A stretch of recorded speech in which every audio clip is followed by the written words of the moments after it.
I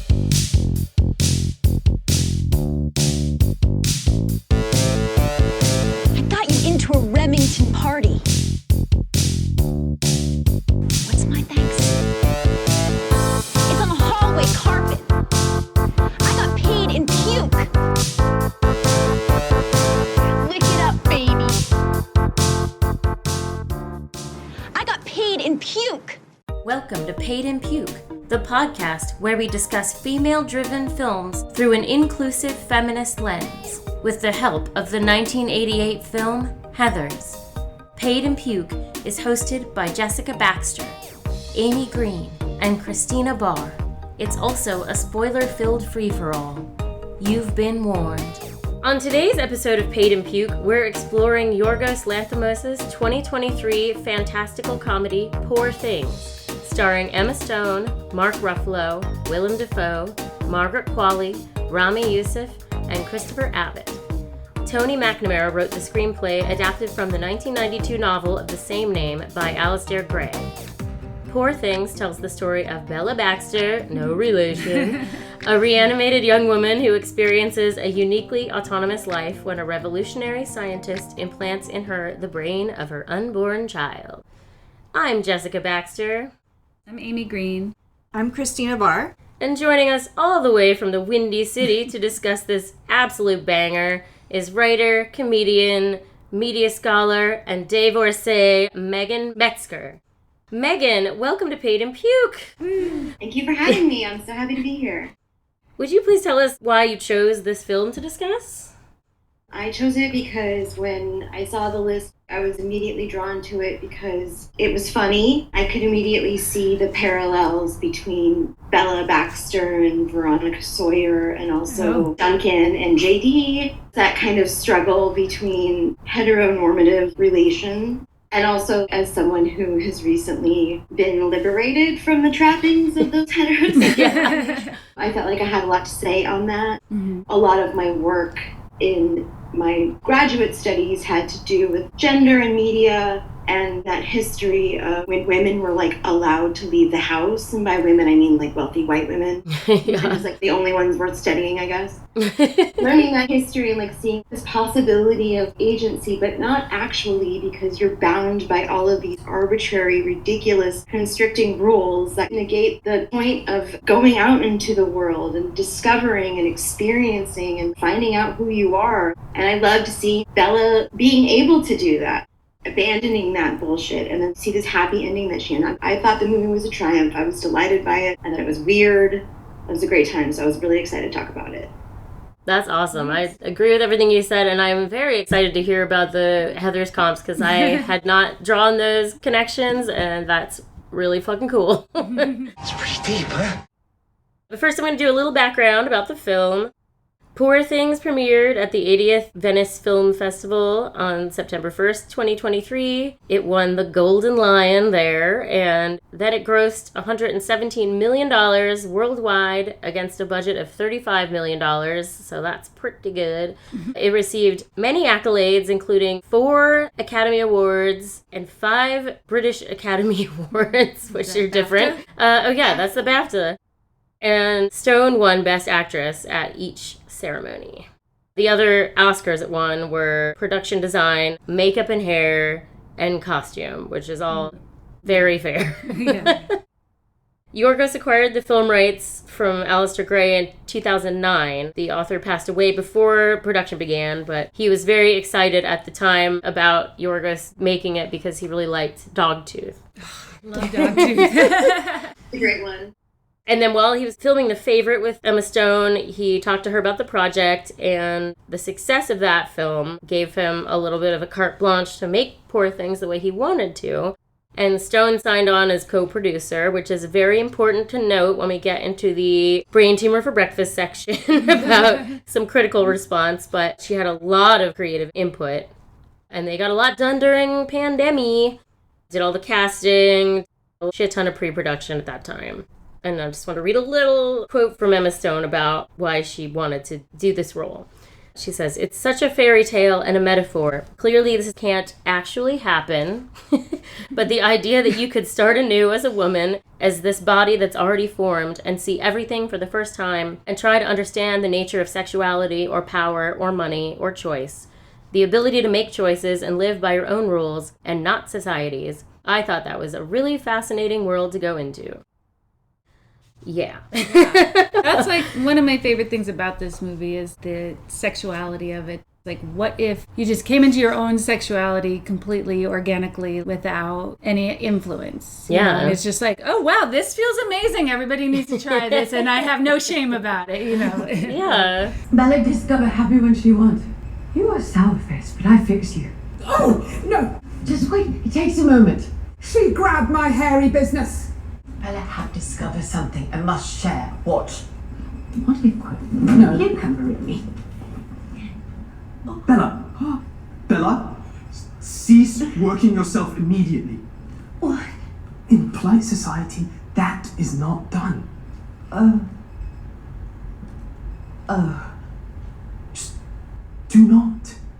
Again, she said that is nothing that can really happen, but it is a really fun thought experiment. Right.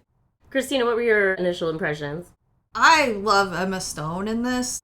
For me, like, she really makes the movie. And then the costuming was so good. I just love all of the costumes in it. I love that I think just because of the way she starts, it's all very scientific. And, like, I love that her mentality is always to figure out, oh, is this good for me or is this not good for me? And then she just keeps iterating, and the self-consciousness is not present in her. And I just love how liberating that must be, Yeah. Like, that part of it I really loved, how she's just like, life is just learning, and she's on this path to improvement all the time in this way that isn't hampered by society or self-consciousness.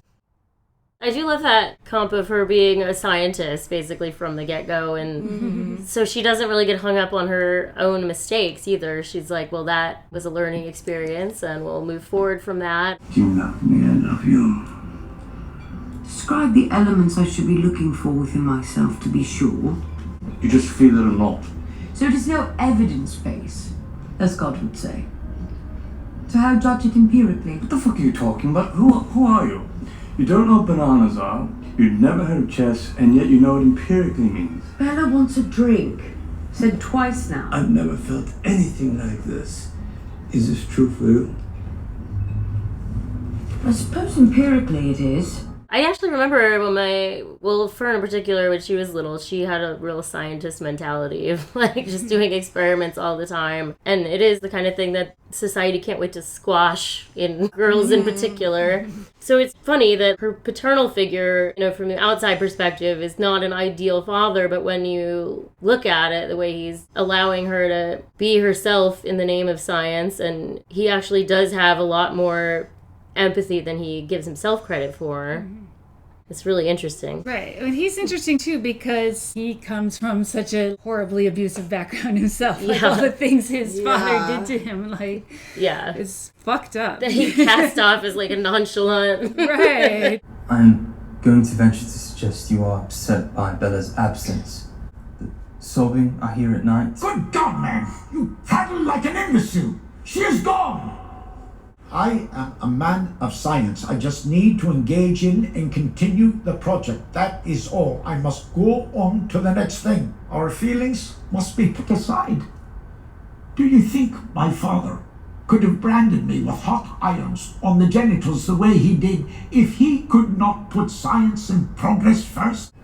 My father took out my authentic and pyloric gland, so I must make my own gastric juices. Why in God's name would he do that? To discover what no one knew.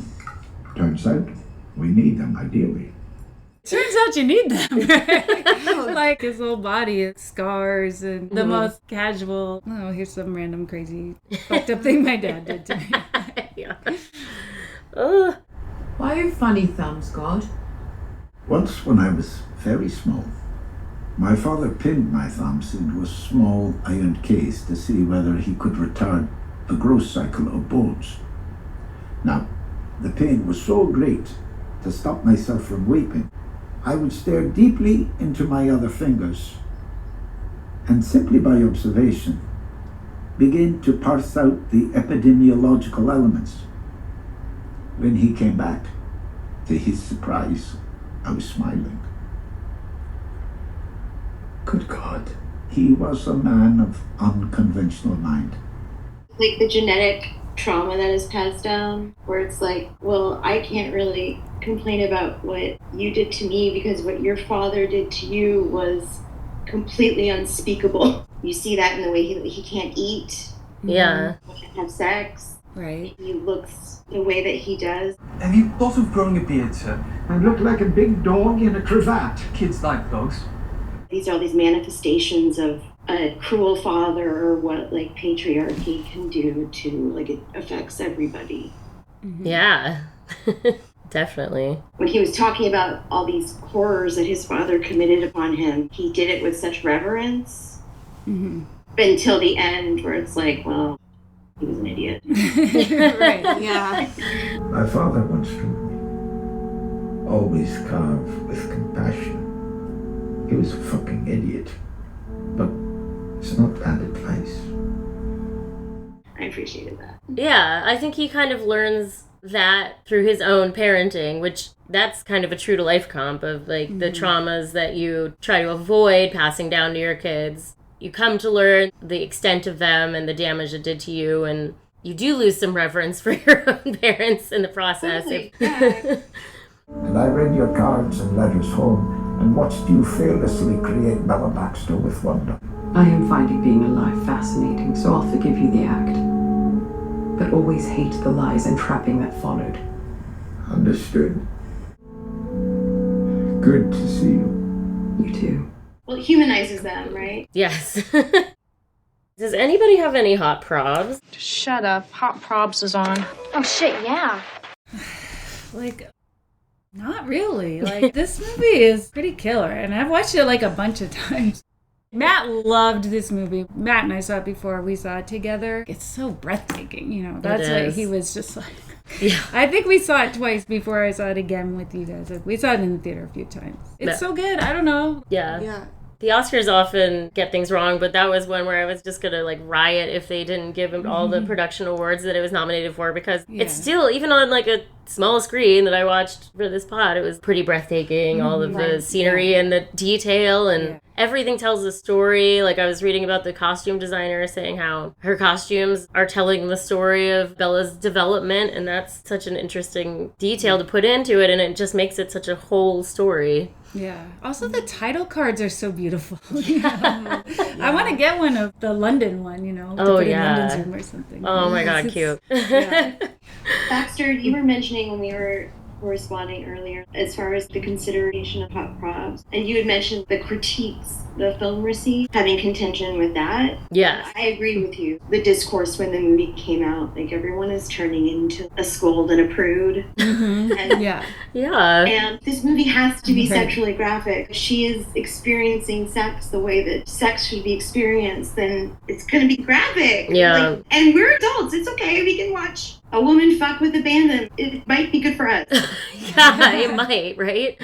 And also just saying it's like pedophilia. It's like, no, like, I know this in a Jules Verne idea of turn of the century, Victorian England, but like at that time, women were thought to be feeble-minded. Like they had the mind of a child. Yeah. So it was just indicative of the time and place. So they thought they were babies. Right. Like, we didn't get any sort of fucking credit. Also, it's not meant to be taken as a literal story. There's a lot of things to be sad about with the way things are right now. Media literacy has gone straight to hell. Yeah. It's like, I know. Yeah.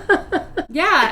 I mean, maybe it's just a bubble of like the internet saying that fictional characters don't have agency, so you shouldn't put them in sex scenes. I'm like, right.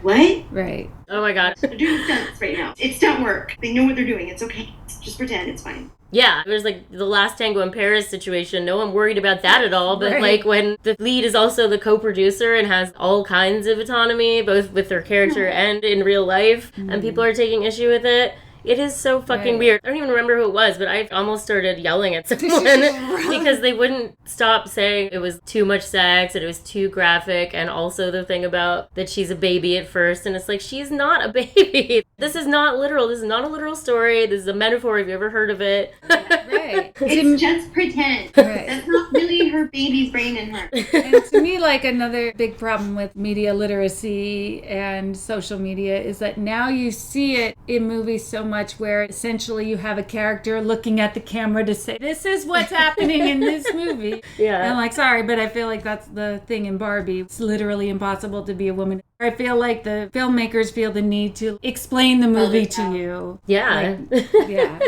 And then if it doesn't not a have good that, development. I know, if it doesn't have that, it's like, oh, is this movie saying this is right? This movie is saying murder is right because someone gets murdered and no one looks at the camera and says that was bad. Right? Okay, we don't condone that. Unfortunately, I think the Barbie movie was a great litmus test. You meet people where they are, and for some people that was like an eye roll, like white feminism 101. But for some people, that was their first exposure to actually considering these sorts of things. So I'm grateful that Barbie was able to be that for those people. Yeah. You know where we are still, so. We have this wealth of knowledge as illustrated by what Bella's doing. Look at all these possibilities. Look the way things could potentially be if we just rely on our own experience and not what was being dictated to us, what we're supposed to be based on these rules that we weren't privy to being written for us, you know? Yeah. I'm like totally in the minority here. I feel like I didn't like the men in the movie. I don't know. I hated them. I'm just like, why do you have to marry Max McCandles? I guess I would have a hard time doing that. I don't know. I feel like she kind of ends up in a sort of like open thing. Yeah. Like, she definitely seems like she's also with her friend. Yeah, it's very Polly at the end. Like, in fact, she isn't going to marry him until he basically says, she's like, you know, I was a prostitute, right? And I fucked all these people and I kind of want to keep doing that. And he was like, who am I to tell you what to do with your own body? And that's when she's like, I'll marry you. Yeah. It's not until that moment, really, that she decides, like, okay, this will be fine. There is no bind. I was mesmerized by you and Baxter took advantage. So you were mesmerized no more? I am still mesmerized.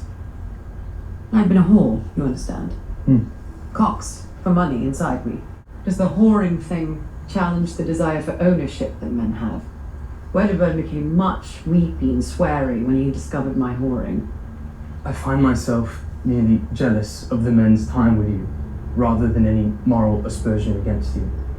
It is your body, Bella Baxter. Yours to give freely. Do you believe people improvable, Max? I do. Just as a human body can be cured of illness, so can men and women be cured of aspects. Will you marry me, Max McCandles? I will. And he's a good partner. He seems like a good partner. He's like a nice guy. They both have a fascination with science. Right. I think she's just like, you're a good partner because you're my friend. He's definitely the least worst. Yeah. He's not trying to annihilate her, which that's nice. Unfortunately, like, that's where we are. It's like, okay, are you going to kill me? Or you want to marry me? Or you kill me? Right. Is that the proposal? Marry me. What? I meant to throw you aside.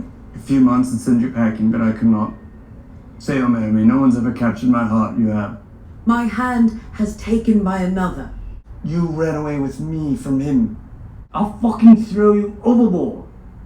So you wish to marry me or kill me? Is that the proposal? No. I was delighted watching it when she leaves with Duncan and she was like, he's good for the sex part, like, you know. I must set forth into waters. We can travel, you, me, and Max, whom I will remind you you are betrothed to. I will marry Max, as he seems right for that. But first, I shall adventure on Duncan Wedderburn, who I think has little of damage to me, but will be interesting as well. That man is a cad and a rake. He has insidious ways of getting under a naive woman's skin. It is mostly his eyes on mine, and his hands when between Bella's legs, and whisper words I can't hear, but heat in my body. Jesus, Bella. We are engaged. I love you. When I return, we marriage. Be happy as two doves on a branch. You chose me over him. For now. For fun. I would, however, like to leave. I found our time together interesting, but have ascertained why I jumped from a bridge. And I was like, oh my God, this whole movie is fuck, marry, kill. And she got it right. Fuck Duncan, marry Max, kill with Alfie. Alfie, Nailed it. It's so true. That's such a good observation. The thing that Martha says about Duncan was so funny that I wrote down. He looks like a good lay, but he looks really stupid. Yeah, she says when she's leaving, she says something like, this is what I want for now. She emphasizes that, like, this is fuckboy. This is fuckboy, yes, exactly. He calls him a pretty moron. Yes. Yeah. And Mark Ruffalo's really good at that. Like, oh my God. When the kids are all right, he was that. Yeah. That's his wheelhouse. A fun fact about him is that he was super insecure about his performance the whole time for some he's reason. So good. He was worried that he was going to get fired. And Oscar Isaac was in the same area. They would hang out sometimes. He would joke that Oscar Isaac was going to replace him in the movie. So Willem Dafoe had Oscar Isaac sit in his trailer one morning. Like, this is Oscar. He's taking over your role. Oh my God. Just a little, just for a second. Not like a mean George Clooney kind of prank. He's nailing it. He's absolutely nailing it. It's perfect. There's so much insecurity in Duncan. Yeah. I feel like that only strengthened his performance. Yeah. He's so desperate. He's so confused because he wants her, but he hates her. Become the very thing I hate, grasping succubus of a lover. Fight many of them off me, now I'm it. Fuck. You are a monster, a horned monster, a demon sent from hell To rip my spirit to shreds, to punish my tiny sins with a tsunami of destruction, to take my heart and put it like toffee to ruin me. I look at you and I see nothing but ugliness.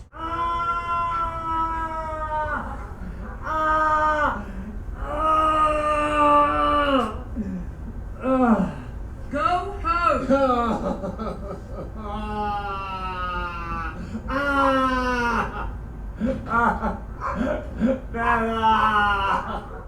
I see that internal struggle in men Yeah. so much. Well, he's very emasculated by her, which is like such an alien experience for him. Yeah. Because he's so hot and masculine. He's so my type. Like, that's him what and Oscar Isaac. Oh my God. Guys. They could just switch out. Yeah, that's what drives him crazy is when he goes into it, he's like, I know what this is. I'm in control of the situation and I'm going to fuck you until I'm done with you. You be advised, if it's not too late not to fall in love with me. I have very little to offer in the way of constancy, just adventure. I see.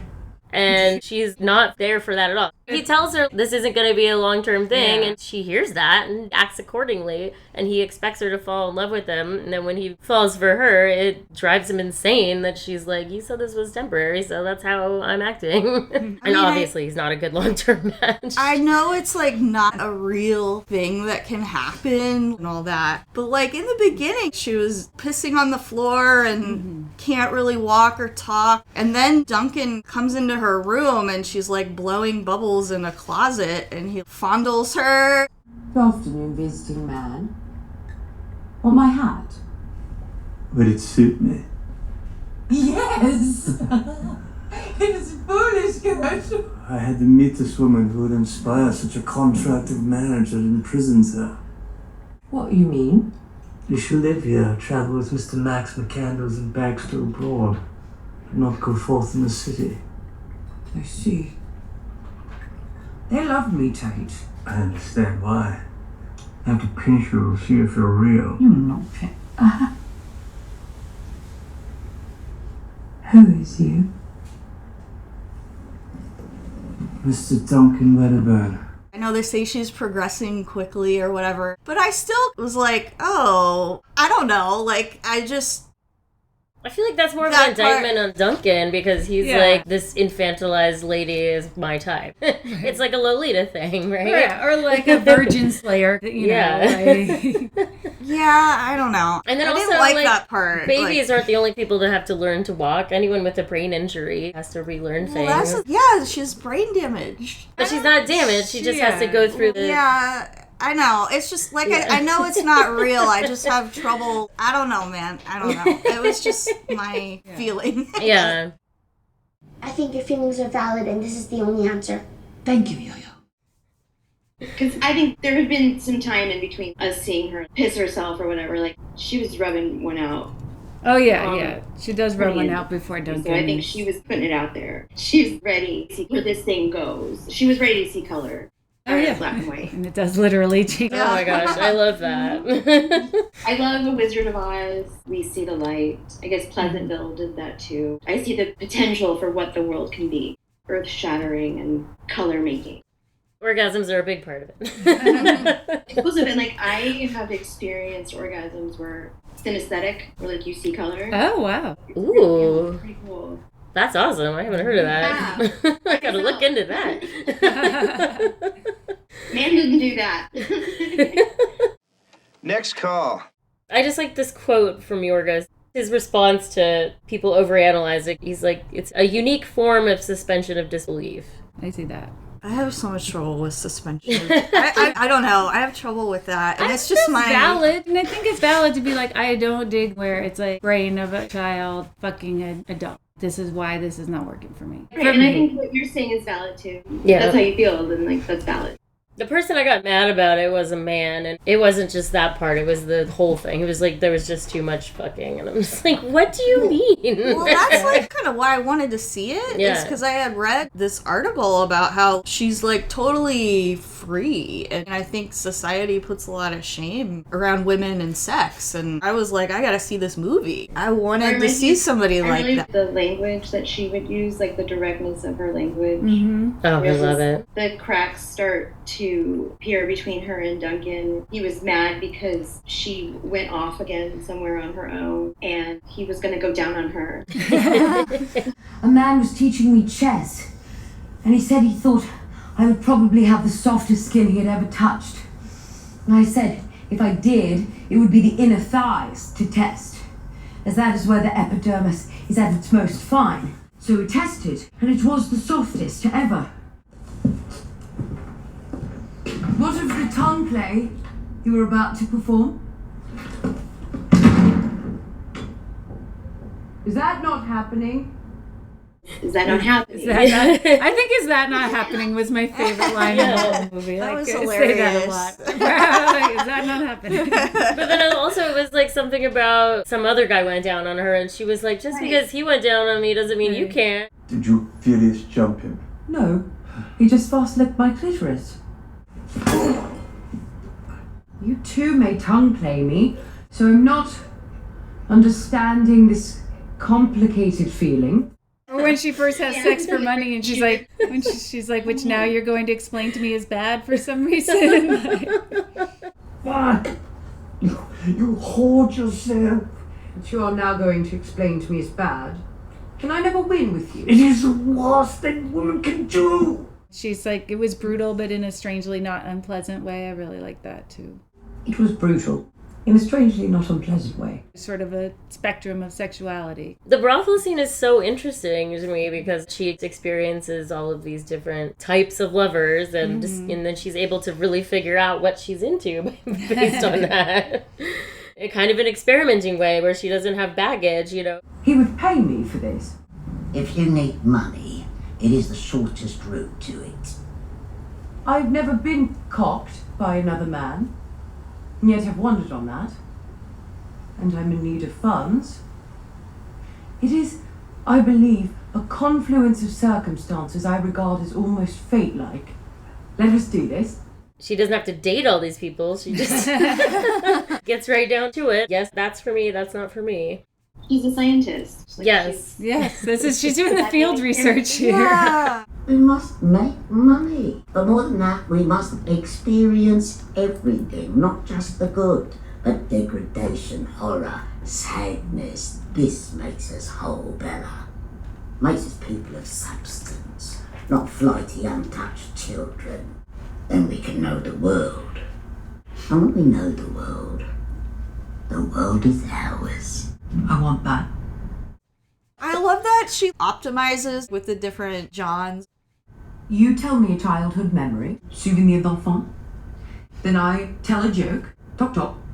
Then a quick sniff, and if necessary, a quick douse in lavender oil. And all of this will enhance the experience, making it formidable.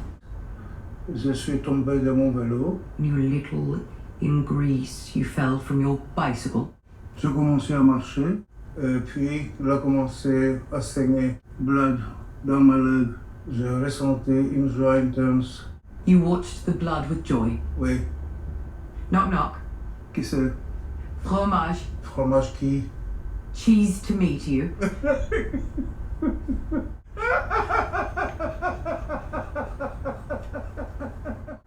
smell okay. Let us fuck.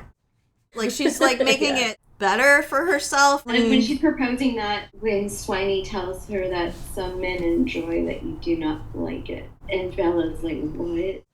We must give in to the demands of the world sometimes. Grapple with it, try to defeat it. So you believe as me? Of course.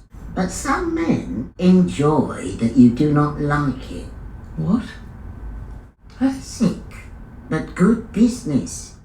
The Paris section was my favorite part of the film because I think that's like really the first time where like Bella gets to really do things on her terms, even though she's a sex worker. But at that time, that was really the only job that you could have where you could like kind of live on your own terms. I have examined my situation. I need sex and money. I could take a lover, another Wedderburn who would keep me. It may require an awful lot of attention, or else it's 20 minutes at a time, and the rest of my day is free to study on the world and the improvement of it.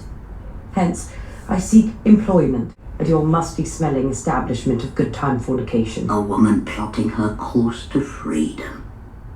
How delightful. When Duncan comes back and she's with Toinette and they're going to their socialist meeting. She's like, we're our own means of production. Go away. Go home, Duncan. Our time has ended. I look at you and feel nothing but the lingering question of how did I ever want you? Oh, and we must go to the meeting of socialists. You're whores! We are our own means of production. Go away. Oh, Yeah, I that's know. awesome. Yeah, I totally agree. The Paris part was my favorite part. She's just very, like, practical about it. The madam is like, if you need money, this is the quickest route, and it is the quickest route. And she's like, well, if I just need to do this, then I'll have time to study. Yeah. And just like Get herself through school, like she- so many. Yeah, So I many know. sex She's workers, like, yes. she's like, this is how you do it. She made that happen for herself. Totally. There was a brief moment because I had like a 9-to-5 job or whatever, but like my desire to make things is in like comedy production and writing. So I was like, I have really cute feet and like nice legs. Oh, I could yeah. be like a pantyhose foot model or Do something the for foot OnlyFans. OnlyFans, I was like, yeah. I could do this. Then the Yes. election happened and I was like, never mind, I don't want to do it. Yeah. At all, but I'm like, the labor that goes into it is wild. Because I wanted to do something that had nothing to do with sex to me. Yeah. It wasn't my sexual thing, but it's somebody else's and it feels pretty tame to me. But I was like, all the production that goes into it, all the labor that's associated with that, I was like, it's too much. Too much. Yeah. Back in the old day, all you need to do is just put some rouge on. Oh. Yeah. I mean, there's a reason why it's the world's oldest profession for women, I think. Right. That's what we have to commodify. That's what we're allowed to commodify. Love to make it legal and regulated and unionized. Yes. Oh my God. What a dream that would be. I do love OnlyFans for that. It is a hands-off way to, even though it is labor-intensive because they do just have to hustle and production value and all that.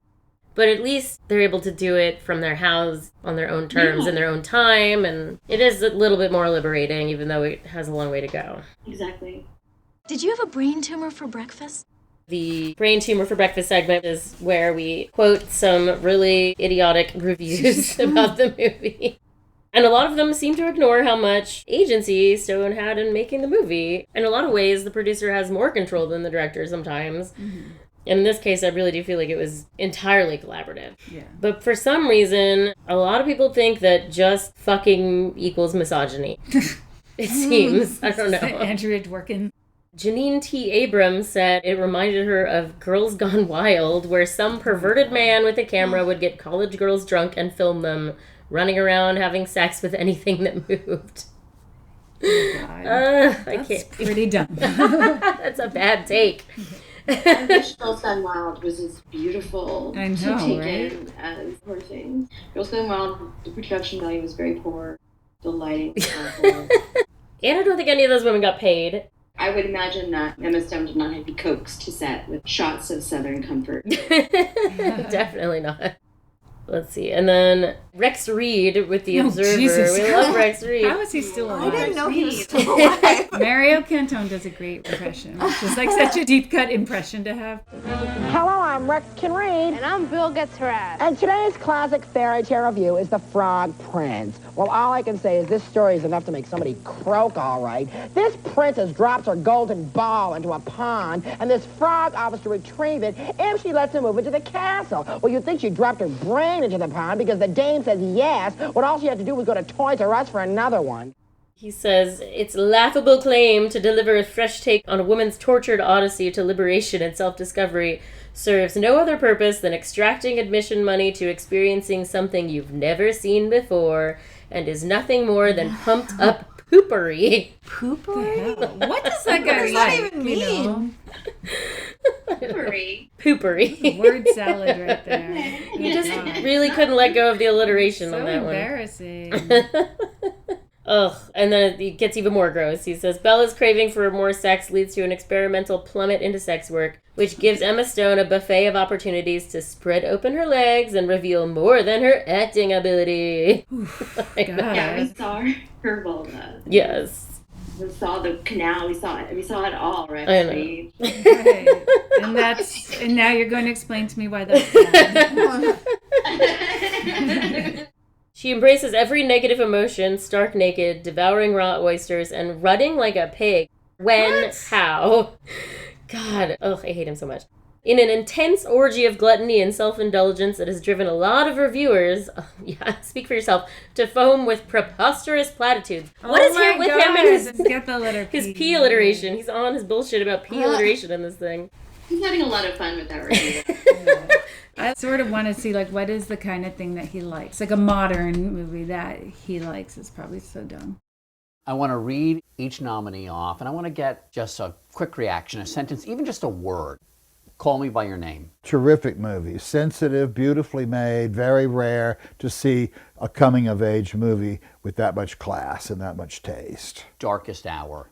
A picture that has a great performance by Gary Oldman, who is so perfect as Winston Churchill that I couldn't even believe it was Gary Oldman, in a film that otherwise put me to sleep at regular intervals.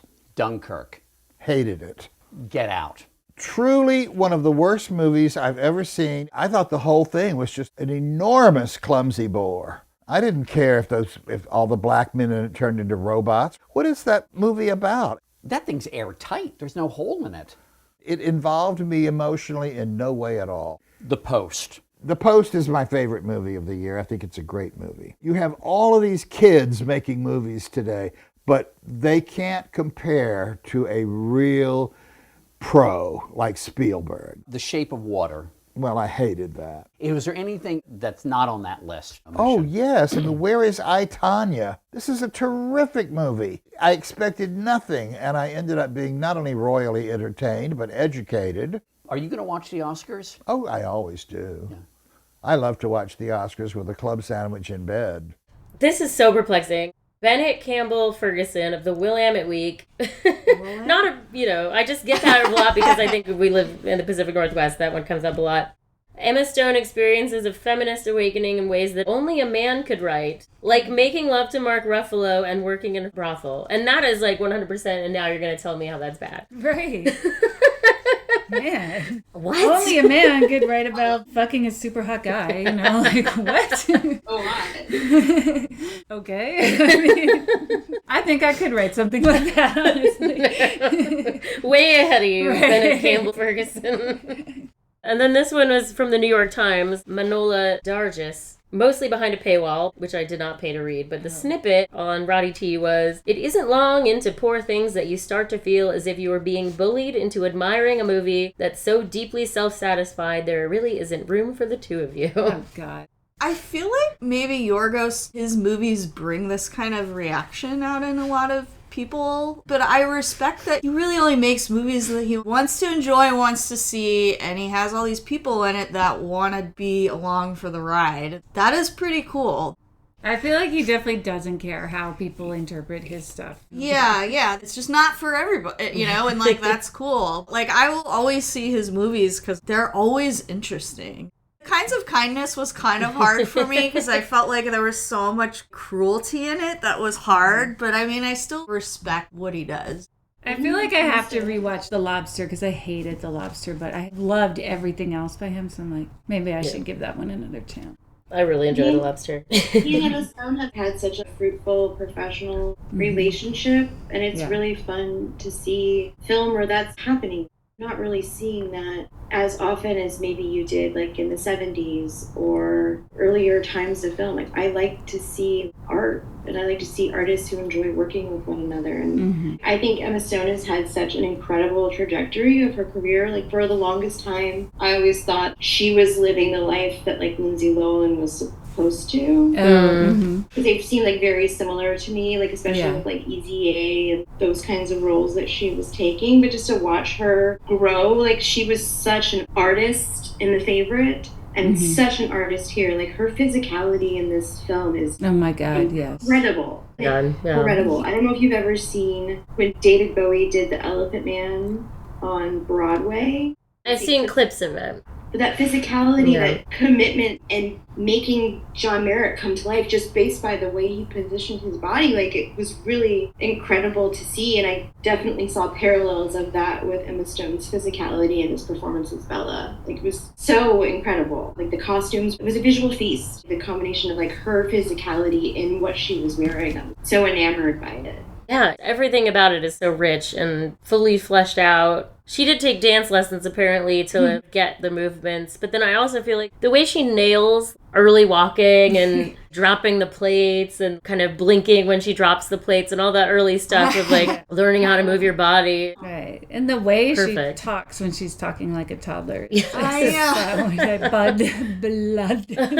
Why do you pen book every nut? Why do you pen book every nut? I must note down your nutritional intake. How many? She's like, how many nuts? Yeah. Like, I love that. Their creative partnership is pretty amazing. I haven't seen anything where she talks about their process, but he gets this brilliance out of her that maybe she's never been allowed to showcase. I saw this movie and was just blown away by her. Yeah, she's so much more than La La Land or whatever. I hate La La Land. And then, of course, The Curse, she was so really fucking great. And then Yorgos wasn't even involved in that, but she co-produced The Curse. Did you see The Curse, Megan? Okay, so there are a lot of shows that I need to return to. My husband and I, we would watch Our Stories or whatever. And right now, I am trying to return to certain things. But right now, I'm kind of just like on a trajectory of stuff that's just for me. It's usually like the Bravo universe. It's always so derisive of it. And I'm like, just let me like my thing. It's really okay that I like it. I'm watching it critically. I'm doing science too. Totally. Television, arts and sciences. You can watch anything critically. That is my whole through line. And you don't have to explain yourself for stuff you like. I know, and I don't have to anymore. Yeah. Right. Like, we did watch The Curse. It was awesome, but it was a lot. Yes. I will return to The Curse. I think we made it 2 episodes. I will finish The Curse because I know I want to. It's waiting for me whenever I'm ready for it. It is, yes. It really builds. And she had a lot of creative input into that. And she just blew me away in particular in that role as this virtue signaling white lady. I'm so excited because she's so young still. And like we're just really at the beginning of the artist that she's going to become. Like I really see her switching to being a filmmaker and maybe getting behind the camera instead of in front of it. I'm so taken by her, and the performance support things really sealed that for me. I loved her in The Favorite. Up against Olivia Colman and Rachel Weisz, I would be so intimidated by those 2 powerhouses. She fit in just fine. Absolutely. It's definitely 3 leads in that movie. Oh, so good. I love that one. I do want to do that for the pod someday. It's so much fun. I've already started underlining meaningful passages in her copy of Moby Dick, if you know what I mean. We've mentioned a couple of meaningful passages that we enjoy, but should we say the rest? One of my favorite lines, and if my last name was Baxter, I would probably say this all the time, which is like, it is a bad day for Bella Baxter. It is a bad day for Bella Baxter. I do have that gift saved on my phone.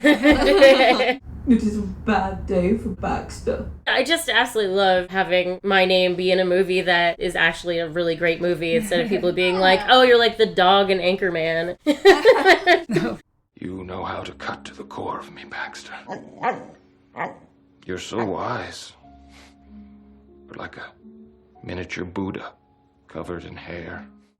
I love Duncan's. Sorry I kidnapped you, but it was for love. Forgive my kidnapping of you, but it was for love. A romantic Jake, don't be such a cunt about it. Don't be such a cunt about it. And then my other favorite line, she's like, as God my Father says, it is only the way it is until we discover the new way. As God my Father says, it is only the way it is until we discover the new way it is, and then that is the way it is until we discover the new way it is, and so it goes until the world is no longer flat, electricity lights the night, and shoes are no longer tied with ribbons. I love that. That's beautiful. Foucault, for sure. Foucault was the philosopher, like what I did a lot of my grad school work. Like we build discourse and we all mutually agree this is what we think this thing is, and then we learn a little more. So we change our minds. Now we've decided this new thing. That's all like Madness and Civilization. That in a nutshell. And I love finding those little nuggets that are kept up in the ivory tower. And it's like, no, we can distill this into really simple concepts that anyone can understand. And it's like, oh, okay, cool. I didn't have to go to grad school to learn that. Yeah. I just watched Poor Things. Philosophy is the study of human thought, so why wouldn't it be for every human? What do you think about the philosophy sort of segment on the boat, Megan? I think this is her opportunity to broaden what it means to think. And with that, you can either glom on to certain concepts or be like, they are not for me. So I really loved her opportunity to explore that with Henry and dismiss what he was saying. Like, I don't buy what you're selling. Philosophy is a waste of time, Bella. Really? Say more? No, Harry, you're right. It is integral. People and society can be improved. It is the goal of all to improve, advance, progress, grow. I know this in me, and I'm sure I am indicative of all. Trust me, you are definitely unique, Bella, in all ways. But this improvement through philosophy is people trying to run away from the fact that we are all cruel beasts. Born that way, die that way. It is a dark view of things, Harry. And then when he shows her the horrors of the world with like poverty, she kind of becomes aware because she's such a privileged person. She only knows what she knows. And when she bears witness to how ugly and awful the world can become, she can't take it. And when Henry was like, I really just did that to hurt you. Like, I really just wanted to hurt your feelings. It's like, that's what philosophy could be sometimes. Yeah. I'm sorry. You were trying to help me understand. No, I actually wanted to hurt you. Couldn't bear to see such dumb, beautiful happiness in someone. It was cruel of me. I am not sorry. If I know the world, I can improve it. You can't. That is the real point. Don't accept the lie of religion. Socialism, capitalism. We are a fucked species. Know it. Hope is smashable. Realism is not. Protect yourself with the truth. I realize what you are now, Harry. Just a broken little boy who cannot bear the pain of the world. I suppose so. Like, it's both. There's a line that she says when she goes out for the first time by herself in Lisbon. Yes. To get a sweet, and she's like, I saw sugar and violence. It's most charming. And Oh. yeah, that's the world. Pretty much, Sugar and violence. I really love that. I know. I'm like, that's on a list of tattoos I might get. Explore Bloods in me. Bella, it's dangerous to go out without me. I have adventured it and found nothing but sugar and violence. It is most charming. I am fine. I can't remember exactly what the passage was, but it's where the madam of the house was like, you're in the dark period. My empathy is creeping toward what I would describe as contemptuous rage. This is fabulous. You're in the dark period. Before light and wisdom come to you, you must forge through it. And once on the other side, you will be grateful to this moment, but you must keep going. That is beautiful. Yeah, I love that. It's true. Like, the only way out is through. Yeah. Mm-hmm. And I spent years, I went to grad school, I got my thesis. I was like, I'm going to be a media literacy professor. I'm going to get my PhD in 2016, studying media. Then what happened, and my head could not handle that. And I had to be hospitalized. And I went cuckoo crazy. And I spent years in that depths of darkness really coming to terms with what this world actually is. Mm-hmm.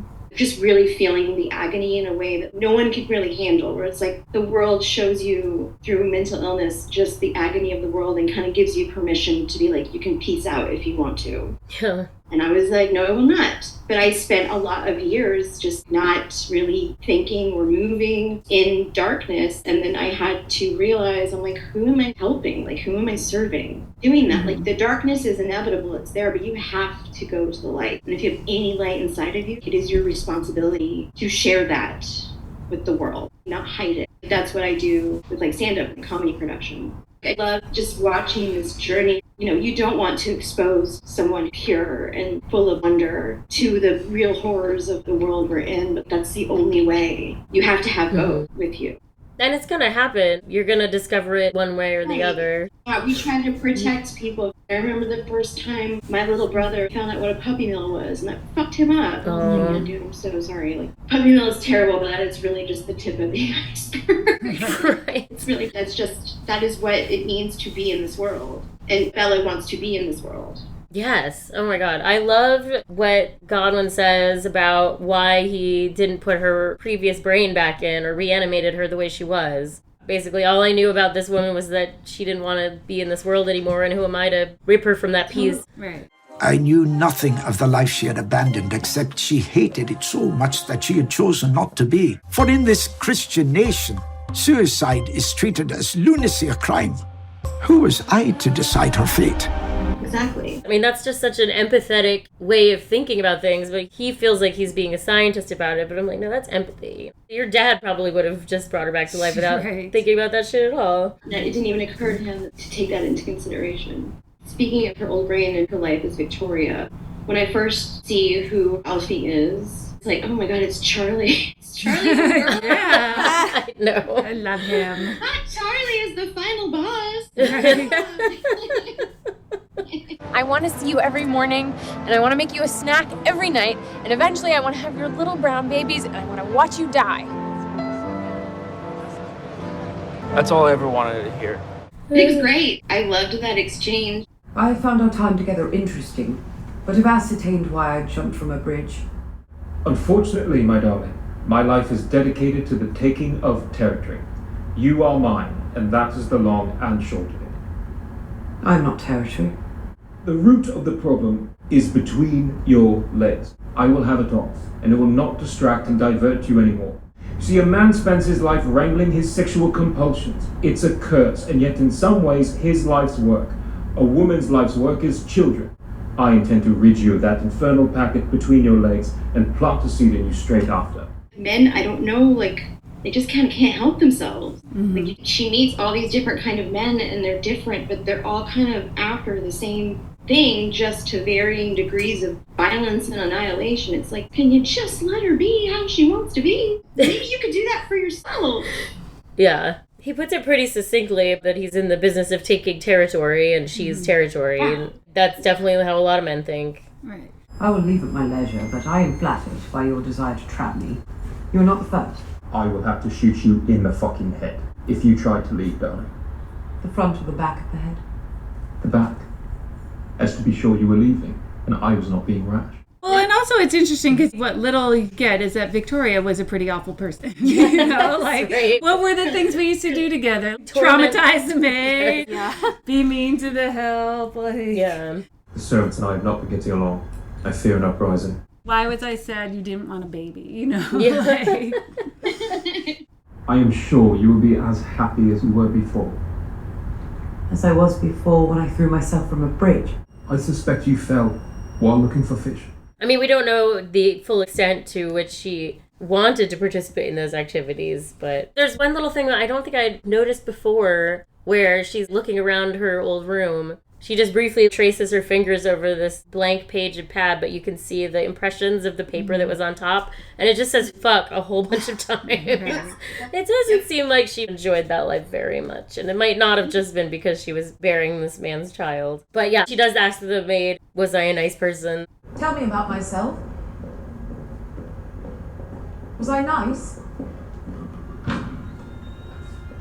The maid definitely does not say anything. Right. Hurt people hurt. Yeah. That's probably what was going on. But, Alfie meets a lovely end. I mean, turning him into a goat, that's the best course of action, I think. I wish that we could turn more men into goats. Love a goat. Love a goat. We should get some water for the General. There's a lot of little phrases that I want to try and work into my vernacular. You ran away with me from him. A recounting of events, the point of which is elusive to me. A recounting of events, the point of which is elusive to me, is such a cool story, bro. Yeah. I do like when, and I can make this JD connection too. Yeah. She's talking about running away with Duncan. Something in you, some hungry being, hungry for experience, freedom, touch, see the unknown and know it. Bella not safe with you, I think. You are, absolutely not. JD was a good time guy. Like, he was hot, he was dangerous, very sexy, but he wasn't a forever partner. And as he starts to really show the depths of his depravity to Veronica, she's just like, ugh, never mind. And to think there was a time when I actually thought you were cool. Don't want to murder people, and your dad is fucking gross. Let's not do this. Do you like your father? Never given the matter much thought. That's it. We're breaking up. What? You can't bring him back. You must know that. I am not trying to bring anybody back except maybe myself. Her pulling away from him causes him to increase his level of madness and desire to destroy. God damn you, woman. You really fucked me up pretty bad, Veronica. You got power. Power I didn't think you had. So I saw like that parallel between Veronica and Bella and JD and Duncan, and also Bella and Veronica are both raven-haired queens. Oh, yeah. That black hair is so hot. And Veronica has a scientific mind as well. Absolutely. She's a writer. She's a brilliant mind. Yeah. They wanted to imprison her, too. Like, she didn't want to go to San Quentin. I'm gonna have to send my SAT scores to San Quentin instead of Stanford. Yeah, I saw a lot of parallels with that. And also in my marriage, I don't think my husband wanted to be controlling. It's just so conditioned in them that they feel like this is how they have to be. And so they are acting in a way that is passed down, genetically. And also you see it, what your parents were doing. You're just kind of replicating that. And it sucked. When I realized what was happening and what the dynamic of our relationship was, I was like, man, we didn't have to do this. Just be people who let people be people. The luckiest people. It feels good to have experienced that and be on the other side of it and know what it truly means to be liberated. Mm-hmm. And I don't want to split happy marriages up, but I advocate for divorce for women everywhere. Like, I feel liberated in a way that I was never going to be with my partner, maybe just because he wasn't the right person. Yeah. But that's okay, Going forward, I kind of feel like Whoopi Goldberg. Like, I don't want anyone in my house. Like, I want to experiment. I want to explore. I want to do things my way. I want to have control over my domain. I love experiencing that, and I love that's like the final tableau of Bella Baxter's life. Like, she's sitting leisurely in a beautiful backyard with, her foppish little boyfriend, her worker, and like her beautiful girlfriend and her goat ex-husband. She's like studying. You just see this look of ease and like, look at this world I made. Like, I did this. I made this world. I went out into the world and I saw what it was, and I saw what was for me and wasn't for me, and I was able to piece together my life on my terms. And like, that's a dream. It's a beautiful, happy ending. It is. It's gorgeous. It's the lady fantasy. Chosen family. Amy always likes to say that happy couples don't get divorces, and that's very true. Yeah, I'm divorced too. And my post-divorce life has been by far the happiest chapter of my life. You know, when you tell people you're getting divorced, oh, that's so sad, or what happened, you know, and it's like good marriages don't end in divorce. Right. And they're like, oh, you'll meet someone else. I'm like, it's okay if I don't. Well, and I think sometimes it takes, I mean, this is speaking for me, but like it takes being in a bad marriage to not be afraid to be alone. Yeah. I think there's nothing lonelier than being in an unhappy marriage. Like, it's definitely preferable. To be married and alone is a much worse situation. But I think it's hard to know that without experiencing it. Exactly. Yeah, but I feel like preaching on the mountaintop. Girls, don't have to do this. You don't have to do this, yeah. You know what I want, babe? Cool guys like you out of my life. Any other meaningful passages? I mean, I love it. Matt really loves this. I have taken 5 milligrams of heroin through the tools for pain, amphetamines for energy, and cocaine, because I am partial to cocaine. Because I am partial to cocaine.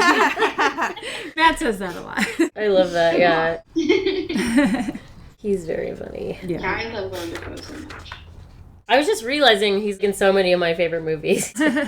He makes everything better. He's fun. He's just been around for so long. He's game. He's down for whatever. He looks cool. He's in Crybaby, too. Exactly. I miss actors who look like they're kind of a dying breed. The character actor, obviously he's transcended the character actor, but he was that for a very long time. Yeah. It's more guys like that, please. Oh my god, yes. I love the whole scene when they're in that fancy restaurant. The steak, the fish, little caramel things in pots that all spotted people over there have. They don't want caramel pots. Of course not. That was all for Bella. All's at your whim. Of course, the choreographed dance scene and everything. But just like the whole idea of like, you can't be so blunt with people. You know, women say 3 things: marvelous, delighted, how do they make the pastry so crisp? And then how she works that into the conversation. Are you enjoying Lisbon, Bella? Delighted. Kitty, how is your dear father? He's very unwell. I fear he will not see the year out. How marvellous. How did they get the pastry so crisp? Apparently they did very carefully choreograph that dance number, even though it looks so chaotic. It's like, it's very precise and so interesting, and I love that Yorgos trademark of having a chaotic dance number. And Yeah, the music is kind of chaotic too. yeah. Oh, another one I want to work into my vernacular is this conversation has become circular. And then... Stop talking, as your sounds make Bella angry. Not stop talking. I have something to say out. Please stop talking as your sounds make Bella angry. You just had such a great turn of phrase. Yeah. The directness, the fearlessness, the lack of shame, the lack of insecurity or self-consciousness. We should all move like that. It's very inspiring. Yeah, even though it's not a literal story, there are lessons we can take from it, much like a fable or fairy tale. Right. Which is what we've been doing the whole time. Yeah. I do love the line, too, I will keep my new life and my lovely old clitoris. Right. However, I will keep my new life, my lovely old clitoris. Thank you. Horrifying when she's overhearing that conversation about getting castrated. Oh my god. So tense. And then the way she dispatches him is so delightful. Trick the trick, darling. Chloroform and gin. In some ways, it would be a relief to be rid of my questing self. Sit deeply, and that freedom is yours. And I love the callback to the chloroform. I feel like the chloroform thing comes in 3s, which is nice. Yeah, yeah, it does. Because she chloroforms Max. Yeah. What did she say about she's getting excited about seeing this new Max or something? This will not do. It cannot. I will see to this man myself. I will beat his handsome face into a porridge of blood and bones. Max, you are flushed. And I am too at sight of different Max. Yeah, I just love how matter of fact she's like, when I return, we marriage and be happy as 2 doves on a branch. I just love that. And then she spits out the food and she's like, what? Why I keep it in my mouth if it is revolting? I've said that before to Gerald.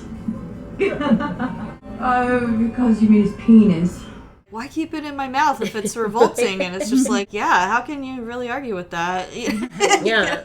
One thing that she does where she is mindful to like not be direct is the first John that she has, where he's like a 3-pump chump. Yeah. She goes, I stifled my laugh out of polite. Yeah. And a mere 3 thrusts Duncan Wedderburn was all he could manage. I stifled a laugh, out of polite, of course. I laughed all the way to buy us Lizzie Clare's, and I thought so fondly, remembering the fierce, sweaty nights of ours. He's like, Duncan, you're actually like a really good lay, because this guy lasted like 2 seconds. And it is good for our relationship, as it gladdens my heart toward you. My heart has been a bit dim on your weepy, sweary person lately. And then she's like, can I never win with you? Exactly. I came here to tell you you're a fabulous lay. I just had sex with someone else for the first time and I had to stifle a laugh out of polite. Yeah. That was really the only moment where she was a little self-conscious or like mindful in order to like not hurt this man's feelings.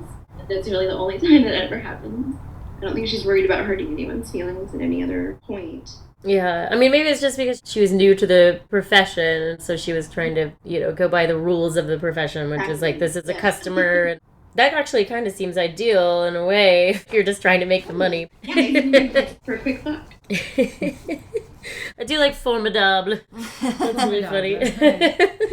Well, that's what she says, like, she needs money and she needs sex. Yeah, that's true. Yeah. Oh, and how the best lay was the priest. Right. And she says, God has given you a gift. A gift from God. That is really funny.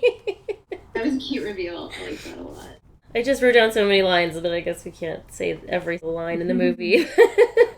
I am expecting a hug of solace was really funny. I like she sniffs a John. She goes, "You smell okay." I know, fair enough, man. That's like the bare minimum. Right. I mean, that's unfortunately. Some dude can't even clear that. Yeah. Ugh. Oh, I really like when she tells Max that she charged 30 francs and he says that seems low. Wedderburn became much weepy and sweary when he discovered my whoring. I find myself merely jealous of the men's time with you, rather than any moral aspersion against you. It is your body, Bella Baxter, yours to give freely. I generally charged 30 francs. Well, that seems low. I feel like that's really sweet. Yeah. It reminded me of Showgirls. Oh, yeah. You should charge more, baby. You're a terrific lay. He was also paying her compliment. That's true. That was a compliment. Right. You got low self-esteem, baby. You're a fantastic fuck.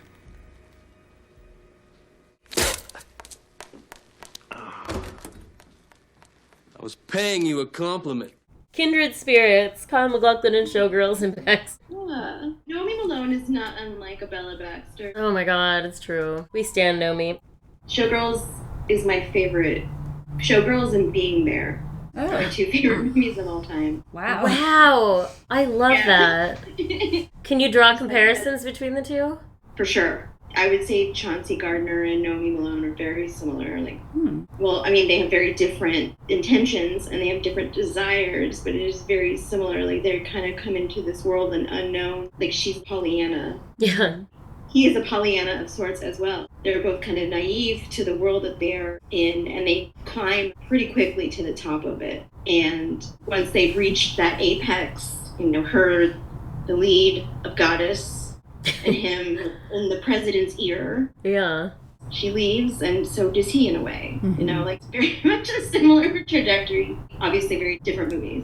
We're all on a journey. It's all a hero's journey. That's beautiful. I love that so much.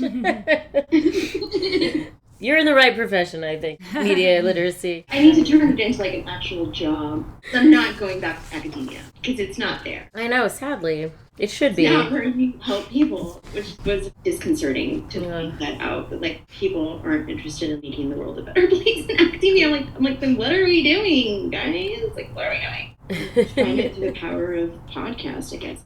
It's hard to make a podcast that makes money, I gotta tell you, unfortunately. But yeah, I know it's saturated. It's not a matter of making money. It's just a matter of like turning this into a job and not just something like a post on Instagram. It's like, I'll figure it out. I think you have to make friends with a famous person. Because like the people who are famous, they have a podcast, they put out one episode and they've got 1 million listeners right away. And we've been doing this since 2019. We love our listeners. Yes. They're dedicated and they are in the maybe legion. Yes. I love the concept. When you approached me, I think it was probably based on the stand-up set I did at the talent show, maybe? Yes. Because I made 2 Heathers references. Nice.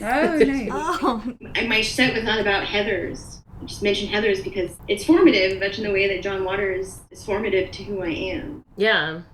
It was definitely your whole vibe, but, that didn't hurt. The Heathers references never hurt. Also, the concept of your podcast is really fun to listen to and get into, so I was really honored to be asked. Thank you. This is my bread and my butter, but I don't know how to do this aside from going to a party and I do it in stand up and writing and stuff like that. Yeah. I got to figure out what my platform is. Your thoughts definitely need to be heard. I think so, yeah. The mental illness thing, do I go on a street corner? And God wanted me to tweet. I'm I don't know if that's really my platform, God. I'm not sure. Yeah. I'm not a front-facing camera person. Yeah. I need a little ambition. Getting divorced was very helpful because all the energy that I was giving to him and not understanding why I wasn't writing or why I wasn't performing is because I gave all of that juice to him. And now that he's gone, I got my juice back. I'm doing a bunch of stuff now. I'm writing a screenplay and I'm producing shows and I'm doing shows too. So I feel like I'm moving towards the thing I'm supposed to be doing, but it's all in due time. Mm-hmm. Yeah. Gotta figure out the buckets to pour your juice into. Yeah. Exactly. Start a juicery. Oh, this is one more line I really love. You should definitely never marry. I'm a flawed, experimenting person, and I will need a husband with a more forgiving disposition. Yes, I love that one too. She rolls. What else does a suicide need, huh? Now, if you'll excuse me. I have a couple fun facts before we do our lunchtime poll. Bella's hair, Max notes that Bella's hair grows an inch every day, and they kept that going in the movie. So by the end of the movie, her hair is 4 feet long. Oh, wow. Wow. And this is apparently how they did it on The Favorite as well. All the actors got together 3 weeks before shooting and just played improv games together to get to know each other. Oh my God, fun. Wow, it seems like it really worked. The rapport between everybody was, you could see it. Apparently the name Godwin was a reference by Aleister Gray to Mary Shelley, whose maiden name was Godwin. Yep. Killer. Nice. I would be remiss not to mention the first time I saw this movie, it reminded me of Frankenhooker. Oh, I think Matt from X-Rated. Yes, I think had that's that right. parallel too. Yeah. I still haven't seen that, but I should definitely get on it, I think. Yes. It seems up my alley. It's a really fun one. Well, maybe we'll have you back and do that one. Yeah. So this is what's called a lunchtime poll. The lunchtime poll is inspired by Bella saying that she's never happier than when she is in her surgery. Where do you feel that way? I like to give the guest the first opportunity to answer. I think I already said it, but I'll say it again. When I'm experiencing or causing laughter, the world doesn't feel so hot right now. It feels pretty hopeless. And I spent years thinking that to be true. And I realized I wasn't really doing anyone good wallowing in that darkness, especially with all of the resources and privilege that I have. I can spend days in bed crying for children whose names I'll never know, but that's not going to help those kids, if you have the capacity to be happy, you have the resources and the opportunity to live life in the light, you are doing the world a disservice by not going into that light. So I just want to do that, either bring it for others or bask in other people's light. When I book my comedy shows, I do that with such intention. Everything I do is incredibly intentional, and the things that I write and the things that I try to convey out into the world. And I feel so good when I put a show together and platform people who maybe you don't see them normally in other, because there's a wealth of different voices and styles, but you're always going to see a bunch of white dudes. Yeah. And I would go to mics and I would just see these dudes just reiterating status quo. I'm like, where's the joke? It's not funny to say that a woman deserves to be hit. People already think that. You're just reiterating the way the world feels. Where's the joke? What are we challenging here? So I don't want to live in that world, so I'm just going to just make my own corner over here and platform comedians who do challenge status quo and are funny. I think with the mental illness, it makes it literally like you have to be Jesus Christ. I'm like, I don't think I'm that. Because that's how you turn into like Mother God. Like that's the... Oh yeah, don't do that. I see a lot of parallels with her too and myself. Luckily, I knew not to go into that light. So destigmatizing it and saying like this is the reality of the situation, like it can be funny. There can be lightness. There can be levity. Yes, there are unspeakable horrors. Yes, the bad guys are winning right now, but they're only doing this because they know the time is running out. Like their time is up. So they're like doubling down and fighting. And it feels really scary, but I do know that we have opportunities to make the world that we want to see. And maybe if it's just in the back of a bar somewhere, then like that's fine. That's all it needs to be. That's totally fine. Yeah. That's where I am the happiest. Is there like a nice alternative comedy scene in Chicago? Yes. That's great. Chicago is so great. You know, I come from Kansas City, Midwestern, but there was like a very art school kid pocket and like theater kid pocket and punk pocket. Like you would find these little subterranean scenes. People were just like, let's put on a show. You're able to do that in Chicago, where you're still in a big city, but it's affordable. And there's so many different places to showcase all these different kinds of exciting, hilarious people you might not see at like a big club or whatever. I love Chicago. Big fan. This was like a little hard for me because I just am like a pretty happy person in general. Yay, good for you. Thanks. I just got back from a yoga retreat, which I had the best time of my life. It was like wild. What a good time I had. And being in a yoga studio, in a hot yoga studio, because, one, I run cold, so I love being in a hot room. I really feel like I'm doing something that's just for me and it doesn't involve anybody else in my life, really. And it's something I love to do, and I love to not share it with anyone else. So I guess the thing I do that I feel is the most separate from the rest of my everyday life. That's awesome. I did kind of realize that just in this past year, that it is so important to, especially women's mental health, to have something that is only for you, not anyone but yourself. Take that time and not think of it as like a waste of time, but as a very valuable thing to do. There's not enough emphasis put on that being an important thing for women to do. And I had that really kind of accelerated last week. So I was on this retreat and I was with a group, like I just sort of like joined a group of people from a studio in Austin, Texas. And there were several other groups in this place that hosts yoga retreats in Mexico. I just basically crashed this group of people. And I literally did not know anybody else in the whole place. And that was like a really great experience because in my real life, I'm like very social. And I feel like the center of a lot of things in the household. And it was really kind of an amazing feeling to be a week of just this sort of stranger to everyone. And a couple people were like, why didn't your partner come? Like, does he not do yoga? I'm like, this wouldn't be his thing. But I was like, but also, I just need something that's mine, It's like, it wasn't a loss to me at all that he wasn't there, And it was a really good experience, this trip. Oh, that's awesome. Real Barb Quicksilver. I love it. Oh, that's so great. I really love to make birthday cakes. I just never knew how to do any of that stuff. And my sister's children, I started with box cake, and then I would make their birthday cakes and try to learn something more and do something different. And I don't know, I just feel like it's so fun, and I'm making something and it's creative, and I've just found it to be such a source of joy for me. So I love making cakes, but I especially love the birthday cakes. Yeah. They're cool too. They're really good. I was initially going to say podcast editing, but that's... And I do love doing that, but there are times when I get a little frustrated or it's hard to balance. But the one time that I'm just so free and happy throughout the entire thing is that we have this Halloween party every year. And I've always loved Halloween. Always loved it. Always loved dressing up in costumes. And it's called Scarioke. We have a karaoke KJ, so I don't even have to host that. I just have to open the house and put out some snacks, which I love to do. I love feeding people snacks. And then everyone that comes is really excited about it, and everyone dresses up, and everyone has fun. And we all just sing our asses off and dance. I never dance, but I always dance at karaoke because it feels like such a relaxed place, and like I'm not self-conscious at all like I would be in any other context. And I'm just like so happy, and it usually lasts for 8 hours, and it goes by in a blink. Like it's always over so fast, and I always feel so elated afterwards, and it's just wonderful. And it is, I always say it's my favorite day of the year, and it is. It really, truly is. It's my favorite day of the year, and I fucking love it. Nice. Oh, it's magical. I love Halloween too. It's my favorite. And it sounds like you like putting on a show too. It sounds like heaven. Yes. Got all my favorite things. Karaoke, spooky stuff, party.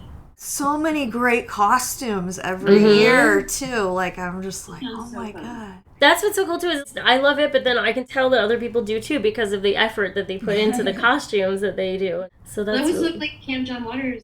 Yeah. Oh, I know. Like that was Queertopia. Like it was my first time going. I'll never not go. I'll always go to Camp John. I'm a lifer. And my friend Megan, she was like, "Why aren't you coming?" I make excuses. Last year I was like, "Okay, well, I'm doing it," and it was the perfect year to do it. It was such a formative experience in a year that was full of them. But this was like the most positive example of that. It's like you can make Camp John Waters anywhere you go. You can make that.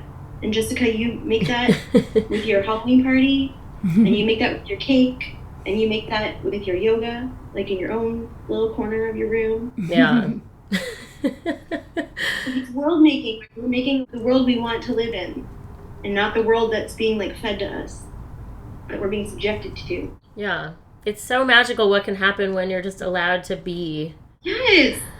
Without rules and without constriction and expectation. Yeah. I know. I was wondering if like the John Waters experiment, which was the Camp John Waters where we met, was so liberating, and everyone was like kind of on their best behavior and their worst behavior at the same time, but when they were on their worst behavior, it was never in any way that hurt another person or bothered another person. It was just like you could go crazy. It was so respectful. Like I've never done stand up in front of that many people before. Like that was like what, 300-400 people? Like, it was so wow. So huge, yeah. I felt safe as a kitten. I was safe. I felt so safe. Like, the gravity of that didn't really hit me until days later because I felt the safest I've ever felt. You know, the only rule was just, like, don't be an asshole, but be an asshole, but, like, don't be an asshole, you know?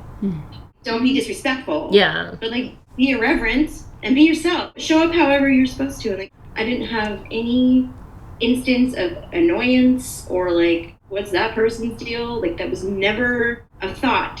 And I was like, we could just be like this all the time. What if it could be like this all the time? You would be in heaven. Yeah, it's heaven. It's Queertopia. Like we could just do this all the time. If I am Mother God, like my cult would be cool. Like, I'm not interested in control. I'm not interested in people being submissive to me. Unless they want, like that's their thing. I wouldn't be harmful. Like we're just gonna have a cool, chill time. It would just be Camp John Waters. Yes. The whole time. I would definitely join a cult if it was basically Camp John Waters. Just be that. Just be bemused when a voice is telling you that you're a god. Just be like, that's nice. Yeah, exactly. Just say thank you. How very. Any final thoughts about Poor Things? I'm just so grateful for its existence. Yeah, and that Emma Stone and Yorgos go on to make many more movies, and just Emma in general gets to do whatever she wants for the rest of her career. Like, I think she's really set herself up for complete control of like, what kind of artist she wants to be, and like that's really exciting to see a young woman do that.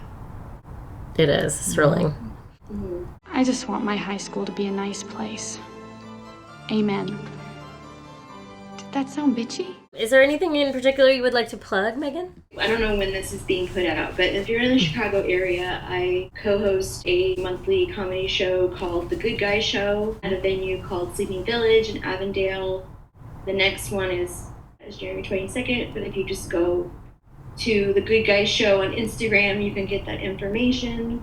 You can, if you want to read stuff that I've written, my website is called garbagegirl.me, where I have some of my media scholarship, and then I used to freelance for Village Voice, so I have some clips from that.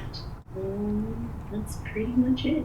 Yeah, I dipped into some of your essays, and they're really cool. You've got a very interesting brain. I love it. All because of television. TV made me this way. Well, thank you so much for joining us. This has been wonderful. Hope you come back. It was a blast. I had a great time. If you enjoyed this episode of Paid in Puke, please take a minute to give us 5 stars on your preferred podcast app. If you did not enjoy it, no further action is necessary. Paid in Puke is hosted by Jessica Baxter, Amy Green, and Christina Barr. Follow us on Twitter at PaidInPukePod, on Blue Sky at PaidInPukePod, on Instagram at PaidInPukeSeattle, and on Facebook at Paid in Puke Podcast. Paid in Puke is produced and edited by Divine Betty Media. Music by Silent Partner and Jessica Baxter. Thanks for listening. You're beautiful. Lick it up, baby. Lick it